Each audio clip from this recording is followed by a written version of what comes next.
welcome back. So in today's video we are going to be looking at what programming language you should be learning in the year 2025. Now you will have a lot of options out there, and it can be really overwhelming what language you should pick.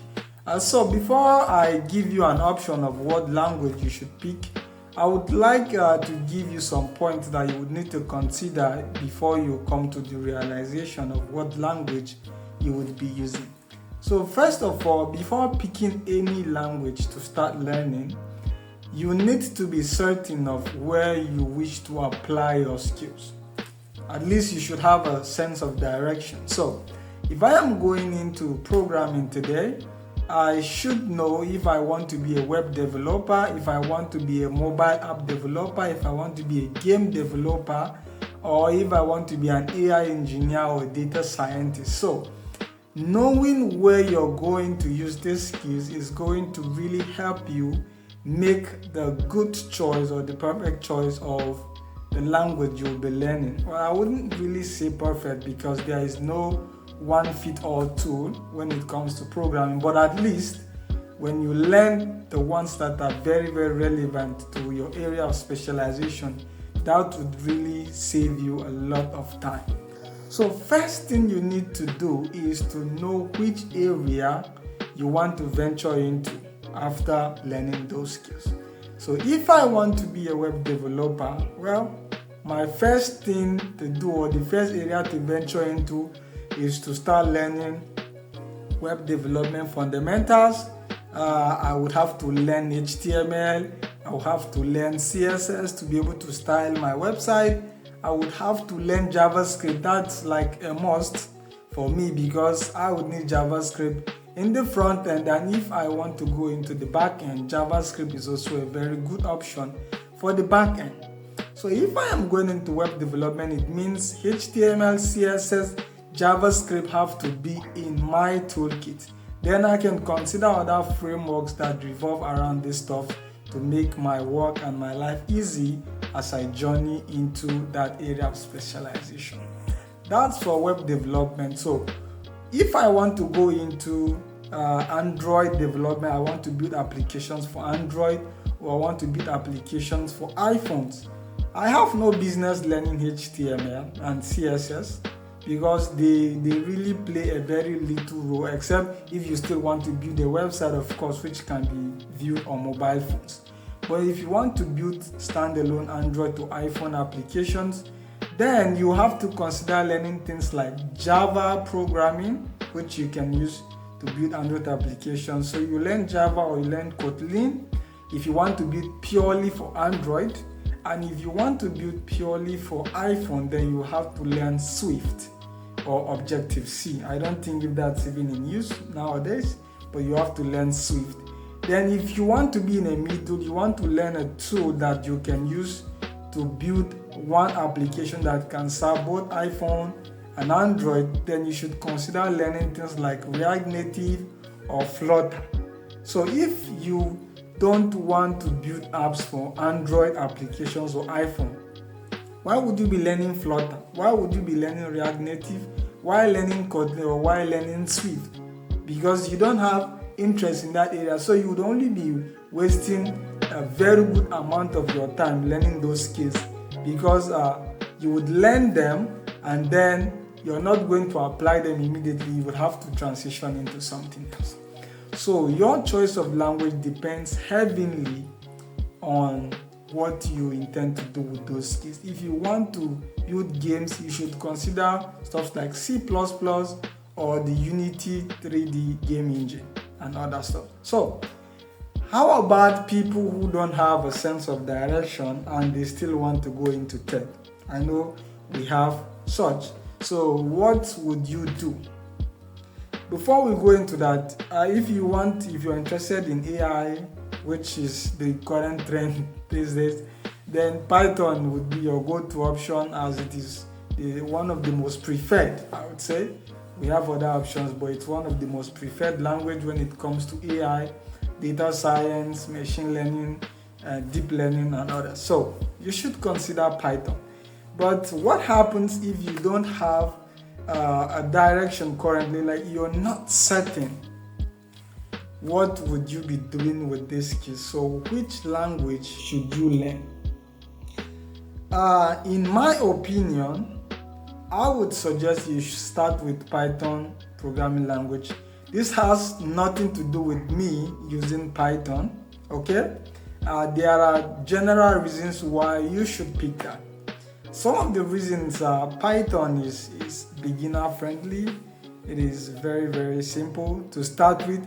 When I say simple, I don't mean very simple in the real sense, but I mean it's very simple to learn compared to other languages. So don't go and quote me and say Code with Dama said that Python is very, very easy to learn. I mean it's easy compared to other languages. Those ones can really be tough and merciless. So Python is a very good choice to start. It's very simple, it is high level, it is object oriented, which means if you learn Python very, very well, this knowledge are transferable. You can easily use the knowledge you gain in Python and transition into another language. The reason why you are doing that is because at the time of learning, you are not sure where you want to venture into. That's the only reason why I would say you should start with Python. And the reason why I am advocating for Python and not HTML is because Python is a general programming language and it has a vast application field, unlike you narrowing yourself down to HTML and CSS. So when you learn Python, at the end, by the time you will be making your choice, you would have a lot of options to pick from. Web development, data science, desktop applications, even if it is a console or normal GUI applications, you have a lot of options to pick from, provided you are learning a general purpose programming language. So that's why, and that's one of the main reasons I would suggest you learn Python as a general purpose programming language. Then when it is time for you to make your choice, if your final choice doesn't fall in the Python field, it's easy for you to use that knowledge and transition into another programming language. So key point is know which area you want to venture into. Do a very good research and find the programming languages that are trending in that area. You want to learn the right tool for the job. And if it happens that you're not sure, you're not certain of which tool you should learn, then you can go for Python, which is a general purpose programming language, and then it is easy to get going. Okay? Now for the remaining part of the video, I will be walking you through a very short process on how you can install Python on your desktop and start writing your Python program. So let's head up and see how we can do that quickly.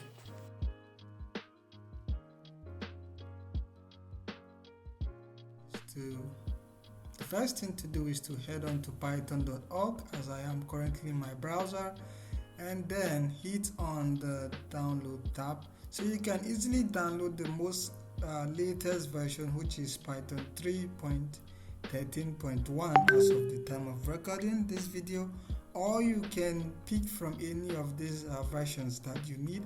I would just go with the most recent version by hitting the download button. My downloads should start immediately. I already have Python installed, so I do not need to do another download. But if you don't have Python, then you can go ahead and re-download that. Now after your download is complete, then we go to the next step.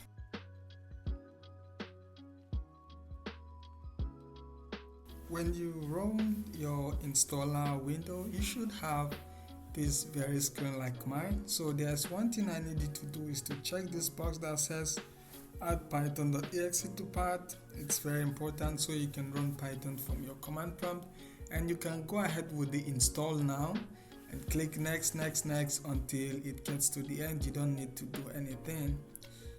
It's going to have the installation done. To wrap it up, let's write our very first Python program, the hello world. Now I'm already on my IDE, and I would just go ahead and print and then open my quotes, and I would say hello, and I have world. And I would close, hit enter, and we have our hello world program. So if you're wondering how to get your IDLE open, you can come to your Windows menu and then type IDLE. You should have this available once you properly installed Python. So that is it for this particular video. If you've not subscribed, make sure you do that and turn on your notification, as I would also be making videos on Python and another series. I'll see you on the next one, and I wish you a happy journey in your coding.